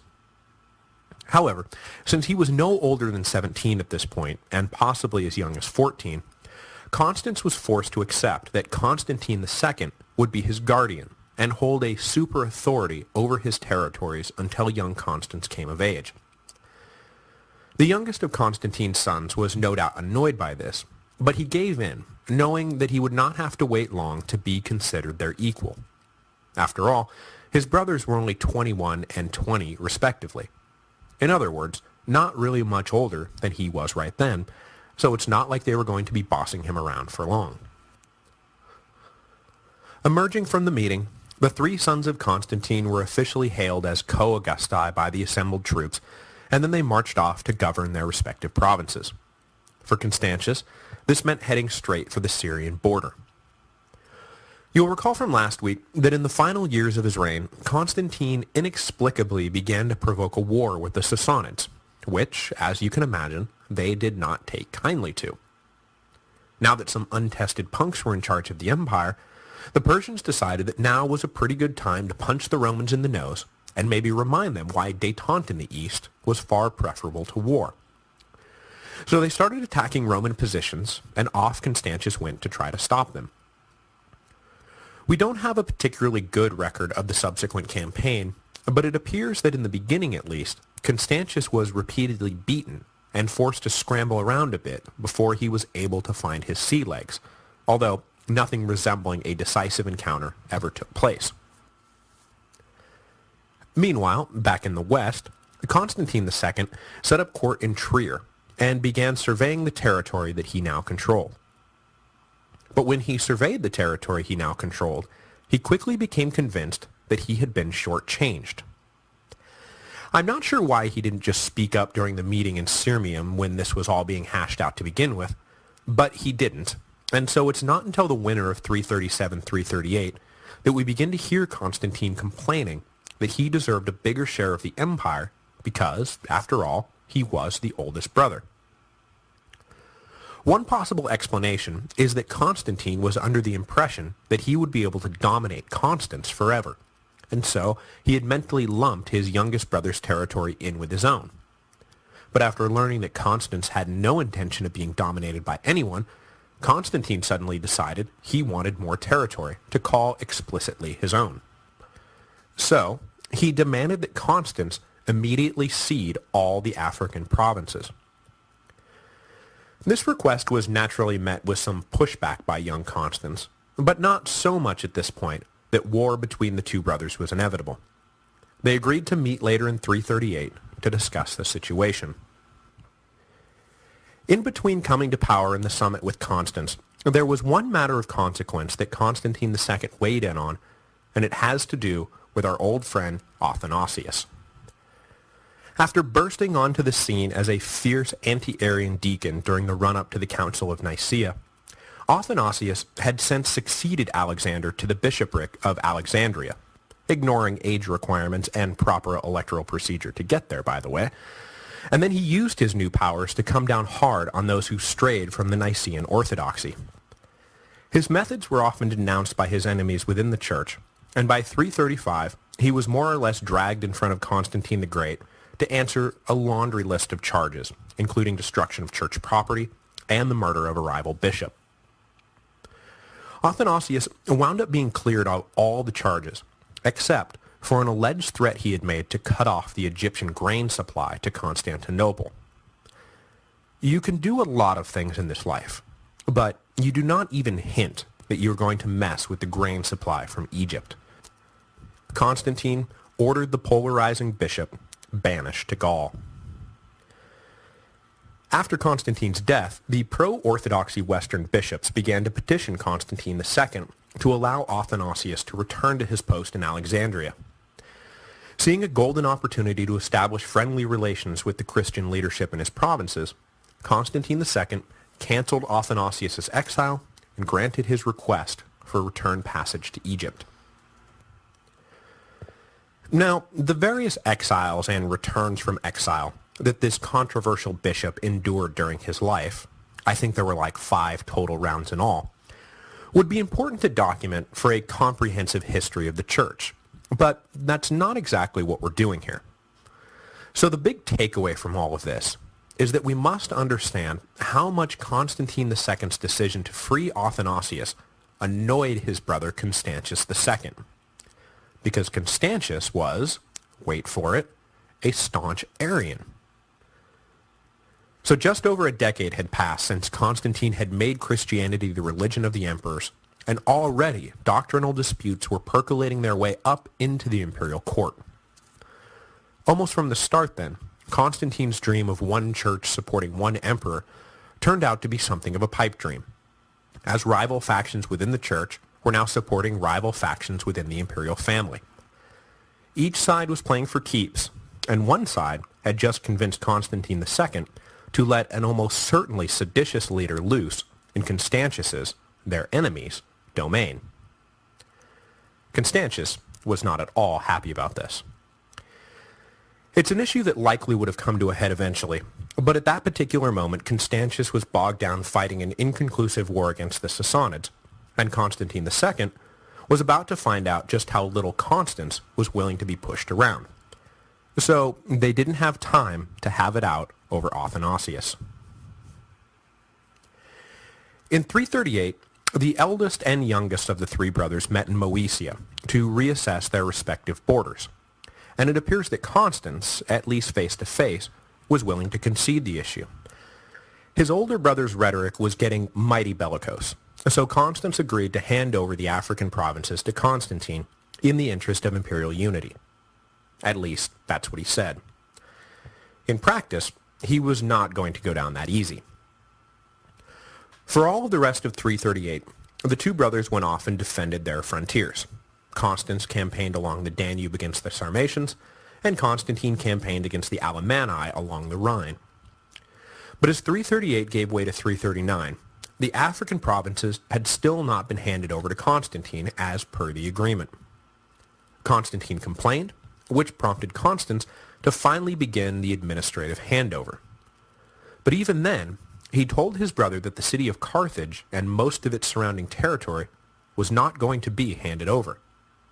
That land, Constans announced, was henceforth to be considered a part of Italia. Now, of course, on the one hand, that makes no kind of sense. But on the other hand, it makes perfect sense. That part of the North African coast was the key supplier of grain to Italy. Giving up control of it meant giving up any hope of self-sufficiency. From a geographic point of view, arguing that Carthage was a part of Italy was and is insane. But from a military and political point of view, that section of the North African coast had to be considered a part of Italy. In the ensuing back and forth, Constantine pointed out that arguing Carthage wasn't a part of Africa was insane, and Constans pointed out that he didn't really care, because he wasn't going to give up Carthage. Constantine tried to play the "I am technically still your guardian, so do what I say" card, and Constans countered with his "I'm an adult now and you can't tell me what to do" card. As 339 gave way to 340, the issue had still not been resolved, and tensions were rising. Constantine eventually became so angry over Constance's stonewalling that he decided to take the ultimate step. As the eldest brother, he could only allow so much disrespect before honor and dignity required that he do something about it. With Constans busy on the Danube campaigning once again against the Sarmatians, Constantine II was ordered by dignity and honor to invade Italy. Word of the invasion reached Constans at his Dacian headquarters, and he immediately dispatched a company of his best troops to keep Constantine busy until Constans could extract himself safely from his northern campaign and come have it out with his brother in person. But there never would be any need for him to come. Shortly after invading, Constantine was running an operation near Aquileia when he was ambushed by enemy forces. In the ensuing fight, Constantine II was killed. He was 24 years old and had been in Augustus for just about 3 years. It is probably too strained an analogy to call Constantine II the Fredo of the family, but between his failure to take charge after the death of his father, to his acquiescing to a power-sharing agreement that didn't favor him, to his whining about said power-sharing agreement after the fact, and finally, to his botched invasion that led to his death, Constantine II does not really jump out and say, "I was a great leader, cut down before my time." More like, "I'm not really the equal of my brothers politically or militarily, and it was just a matter of time before something like this happened to me." Dead on the battlefield or dead in a rowboat, I think that's where Constantine II was headed from day one. In a mirror to the reaction of his brothers following the massacre of the princes, this time it was Constantius who found himself taking the news of a family member being killed off in stride. In the brutally unsentimental world Constantine's sons had been raised in, the loss of a brother was not seen as the loss of a brother, so much as the elimination of a rival. Now, the empire was neatly divided in two between Constantius and Constans, a much more satisfying state of affairs for both of them than the unwieldy five-way split that their father had left him with and the three-way split that they had just dealt with. I have no doubt that each harbored dreams of winning sole control of the empire. But for now, each was fine to let the other have his half. Constans ruled the west, and Constantius the east. It was a power-sharing agreement that would last for a full decade, and though they came close, it was also a power-sharing agreement that never devolved into open war. In the end, it was Constance's loss of support amongst the men of the Rhine legions that did him in, rather than the machinations of his Machiavellian brother. Next week, we will push on to that fateful year of 350 AD, and watch as Constans falls, Magnentius rises, and Nepotianus makes his adorable little bid for power.